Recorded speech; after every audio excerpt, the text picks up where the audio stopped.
So now we're going to leave the tutorial dungeon behind and leap into one of our outdoor areas, a zone called Dalentarth.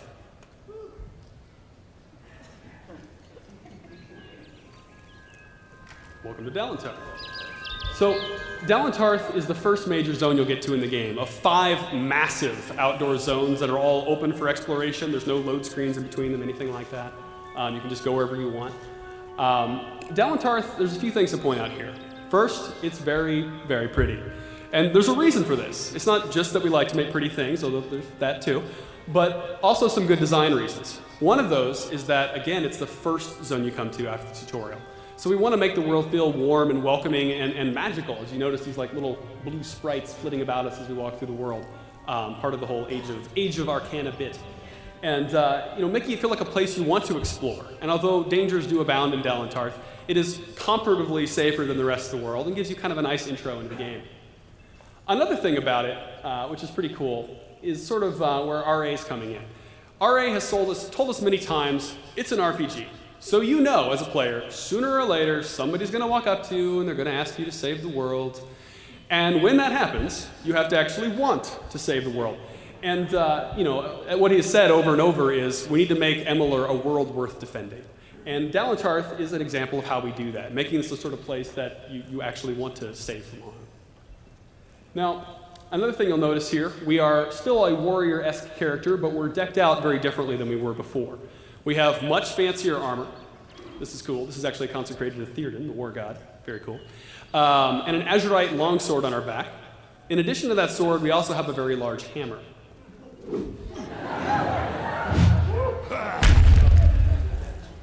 Like so.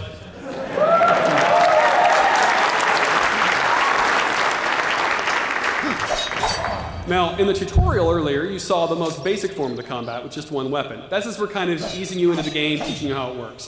For the majority of the game, though, you actually have 2 weapons. You can slot whatever you want into those 2 weapon slots, and you can seamlessly switch between them, even mid-attack chain, which you can see Joe doing here and in the combats to come. There's no button to switch off. There's no, well, let me go to my right hand and now use my right hand weapon. No. Just on the Xbox controller, it's X for your primary weapon, Y for your secondary. Happens right now. So that's pretty cool. Also, what you're going to see in the fights ahead are some special combo attacks. And we have to be careful when we use the word combo, because it means something a little different in Reckoning than it does in, say, an action game.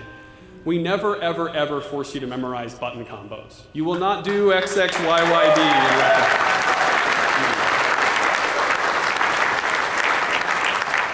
One thing that we've had to drill home time and time again is that we're ultimately not an action game. We are a hardcore RPG that has action combat, and it's a very different thing, and the combos are an example of how it's different. Everything that you see, the special attacks that Joe's going to do throughout the course of the demo, including the ones you've already seen, they're contextual. I attack after I roll. I attack after I block. I attack after I parry. I attack simply by holding the button down. They're all really easy to discover, really easy to perform. You don't really need to memorize anything.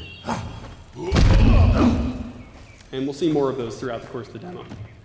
Now, as we move forward, we're going to see an example of the warrior in action, along with some of the warrior's magic abilities, because in the Age of Arcana, even a warrior has access to magic.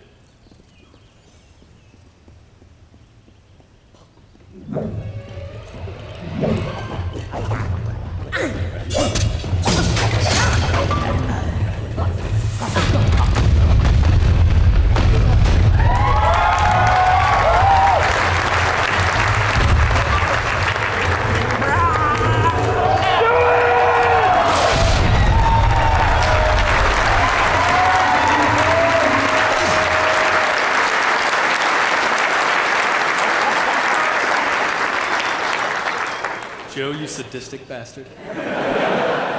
You may have noticed a moment in that combat where Joe flew into the air and a weapon magically coalesced in the air, and then he crushed a boggart into tiny little pieces. It's subtle, but it was there.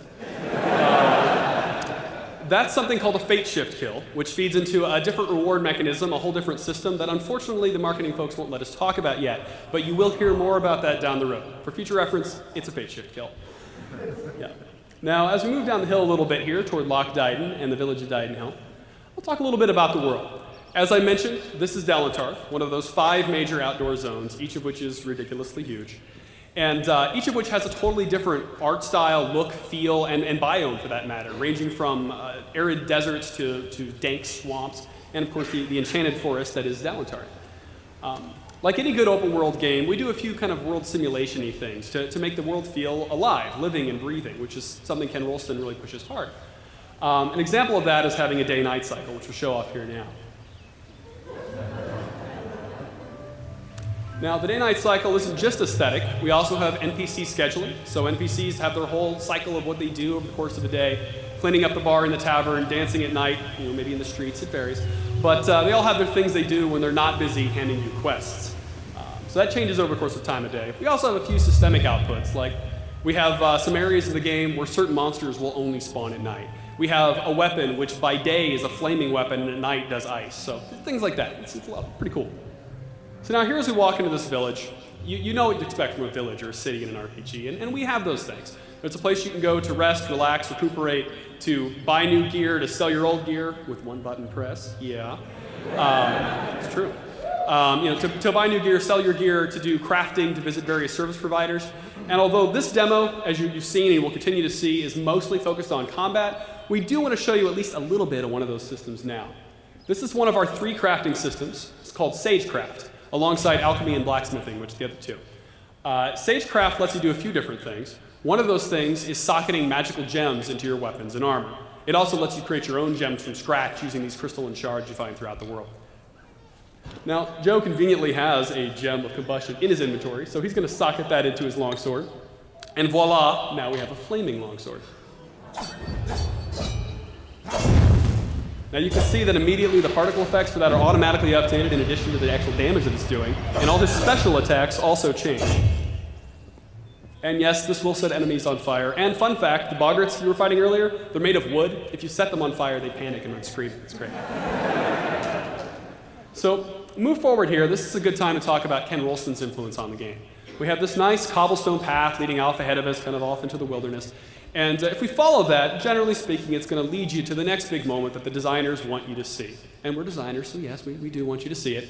But you don't have to go that way. It is an open world game. There are countless paths and even places there aren't paths where you can go off the rails and find something cool. Ken often says that players want to wander into the weeds. And so we let you do that, and in fact, we encourage it.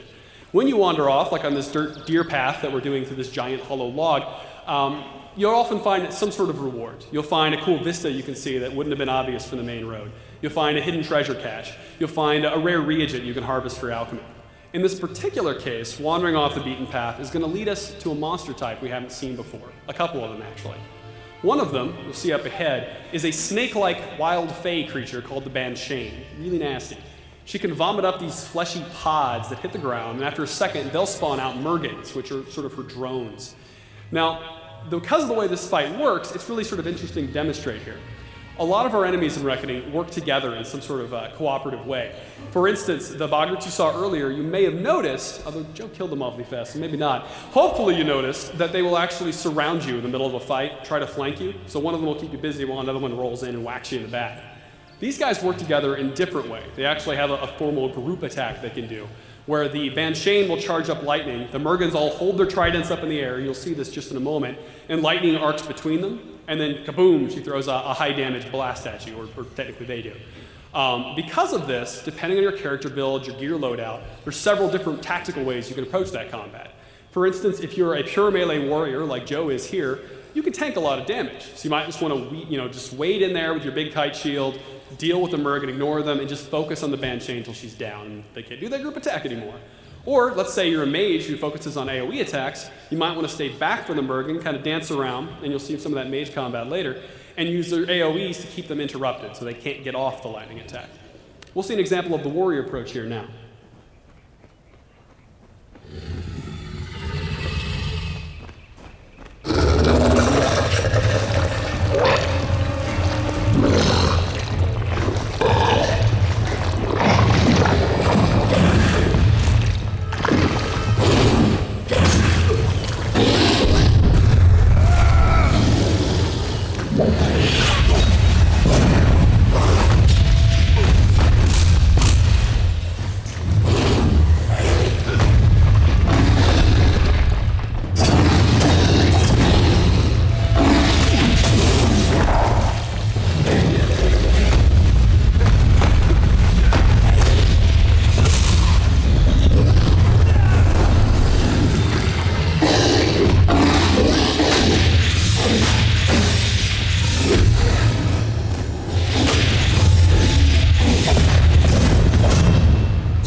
now up ahead, you're going to see these standing stones, and as we get closer, you'll see they have very specific engravings. And that's worth bringing up because this is a place that RA plays into the world. As I've said at least a couple of times, we have a 10,000-year history that everything's wrapped into. And these are a specific example of that. We have a rule. Nothing can exist in the game that doesn't have a purpose, a story, and a reason for being there. We actually joke around the office a lot when we come up with some new concept. A wizard did it. That's how it works. We joke about it because RA will not let that fly. No. Everything in the game has a story, has a purpose, has a place in that grand scheme of things. For instance, the ruins we're seeing here up ahead, these ones with the carvings, were built by the Durek people in an earlier time period. And they have their own culture and history and reason for being here. As we move forward, we're going to see a dungeon here in a moment built by an even earlier ancient people called the Arathi, which we'll talk about a little bit. Can't say too much about them at this point, but I'll at least mention them a little bit. And this helps make the world feel real, feel believable, because it isn't random. It's like if you watch the Lord of the Rings movies, they did a great job of carving dwarven runes into the walls in places you can barely even see them, but the actors could see them, and it made it feel to them more believable. And as a result, they acted better, and they really got into the parts. We're trying to do that for you, the player, as you act your way, role-playing, through the world of Amalur. So as we step forward here toward the dungeon, you're going to see some kobolds outside of it. This dungeon's an Arathi ruin called Earl Tusk. And the kobolds outside, aside from giving Joe something to fight, are a little bit of visual signposting. They let us know the kinds of enemies, or at least some of the kinds of enemies, we're going to find inside that dungeon, which is important because some enemies are nastier than others, and as a player, you want to know what you can expect inside. Let's check it out.